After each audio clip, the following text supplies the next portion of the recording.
We're just looking at offensive line issues and performance and all that. Coming into the week, Pro Football Focus ranked the Jags 20th best offensive line overall.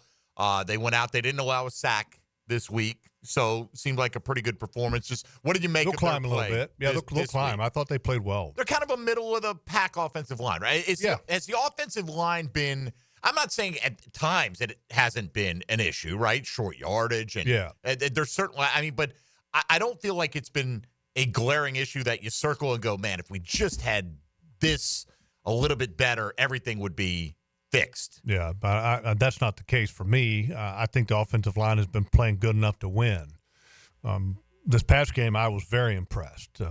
You got two, I think, of the two best edge rushers in the National Football League, and Danielle Hunter is the best. I think he's playing so well, and then Will Anderson Jr., very physical presence, and heck, he might be leading the league in sacks if he didn't miss some time because of injury. I mean, he's a really good football player, too.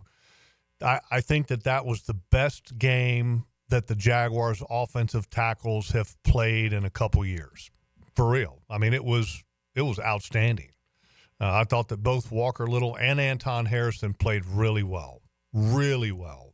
Kudos to them. So your take on the Walker Little contract extension? It's a fair deal.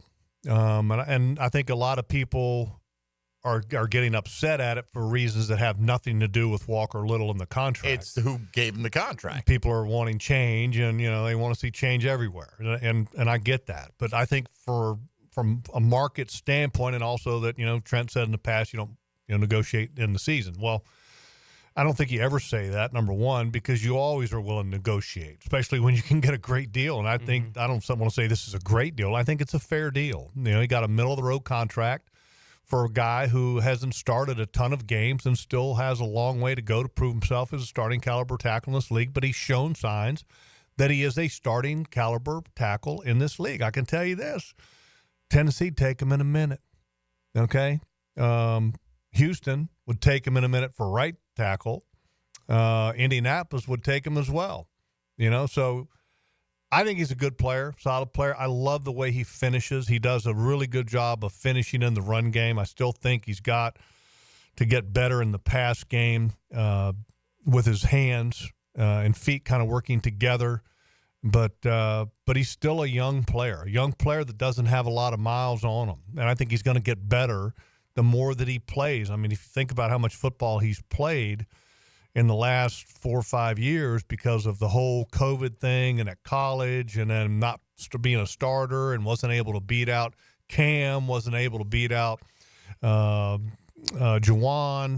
so I think it's a good deal for the team. I know we've talked about the tackles on the team going into the season. We talked about it throughout the year when Cam was still here and what exactly the future of some of these guys were going to be. With them both being free agents, we didn't know if either one of them would be back, and it felt unlikely at times that either of them would be back in a Jaguars uniform next year. And you had talked a lot about Anton moving over to left tackle. If that's the way they want to go, that's okay. Like, you were very comfortable with that being where they landed. Are you okay with going into 2025, the plan still being Anton is now the long-term right tackle for the football team, and Walker Little, at least for the short term, is going to be the Jaguars left tackle? It gives them flexibility where they don't have to go get somebody in the draft or in free agency. Obviously, they're comfortable with the two tackles that they'll be able to put on the field. Right. But Walker has shown in his time here he's a better left tackle than he is a right tackle. I'm not sure if Anton is a better left tackle than Walker Little or not, because we haven't seen it yet.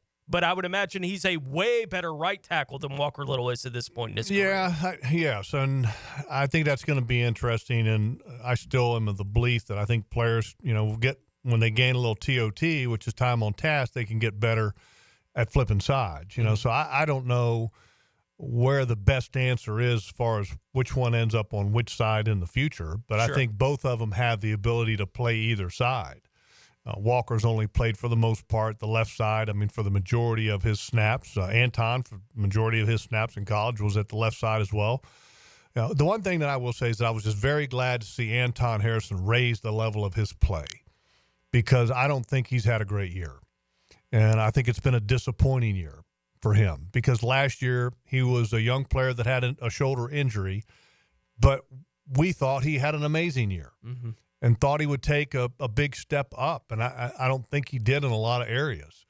And this game was very impressive to me because I thought that he did better, way better in pass protection, obviously, which has always been kind of his strong suit. Still got to get better at finishing because in the run game, a lot of times he doesn't finish. And if you watch 17 and 85 block, okay, that's how you're supposed to finish in the run game. And I think Anton needs to finish better in the run game. And if he watches Walker Little finish, that'd be a good person to watch as well. Yeah, and if you look at it, and Brian Sexton made this point, he goes, the way he looks at this 3-year extension, he gets $26 million guaranteed. It's a 2-year, $13 million per. That's the guaranteed part of it, basically, right? So if you did look at it that way, and who knows, maybe Walker Little will be great, and we sign him to another extension, and all that's fine. But as of right now, you could say, well, it could work out that Walker Little plays as left tackle for the next couple of years. You move on from him after that. Anton is then at the end of his 4-year deal, 5th-year option, swing him over to the left side, sign him to a new long-term contract, and that's where you invest your money on the offensive line. You don't ever let tackles walk. Well, it depends on his performance and all that. When I say tackle, I mean, you don't ever let them. I mean, players that show that they can play. Like, if they suck, you let them walk. Well, they traded away Cam Robinson, who they felt was better than Walker Little because he was starting over. And I think, to me, that wasn't a trade that had anything to do with talent level. That was a trade that you had a confrontation that needed to be worked out. And that was the one way to be able to handle it because you had a player and a staff that didn't seem to be looking eye to eye, so to speak. Yeah, they were willing to let Jawan Taylor go at that price, right? Like he was a good enough player that they would have liked to have hung on to him, I would assume, but they tried. The price was going to be too much. So yeah, I think they tried with him, and but this league, if you look, especially again in the division, and you can, if you want to know what life is like without a decent tackle, watch the Tennessee Titans the last couple of years. I mean, and this week, yeah. I mean, they're a little better this year, Tony, at one spot, but they still have their issues, and so this offensive line is going to need attention going forward. I think you got to really concentrate on building this offensive line. I'm not saying you need to be Detroit Lions Part 2, but it wouldn't hurt. Here's Sharp Football Analysis. I just was looking up some offensive line rankings and stuff like that. This is from November 24th. This is interesting to me. The Jags have the 4th lowest pressure percentage allowed, of any team, yet they have the fastest time to sack. In other words, from the start of the play to the time. So, in general, they've been pretty good in terms of not allowing pressures. But when they do, it comes fast, right? Like, I don't know how else to read that. How do you balance that, right? I don't know. I don't know. Yeah, look, this past game, though, I mean, when the Texans had the Jaguars kind of on the ropes there at the end, it was a couple possession game. I mean, it's really hard to pass block in that situation, really hard, because, the defense is pinning their ears back and getting after it. I thought that's when the Jaguars' offensive line was at its best in that game. And kudos to them because that's a really good set of edge players again, but also just the circumstances of the game.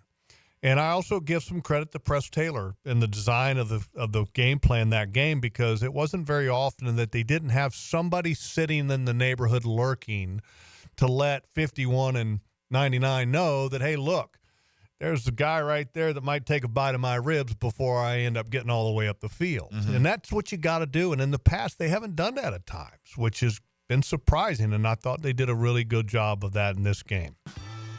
Hey, Mia here, and thanks so much for watching 1010XL Jaguars. For even more coverage of the Big Cats, be sure to subscribe to 1010XL Jaguars.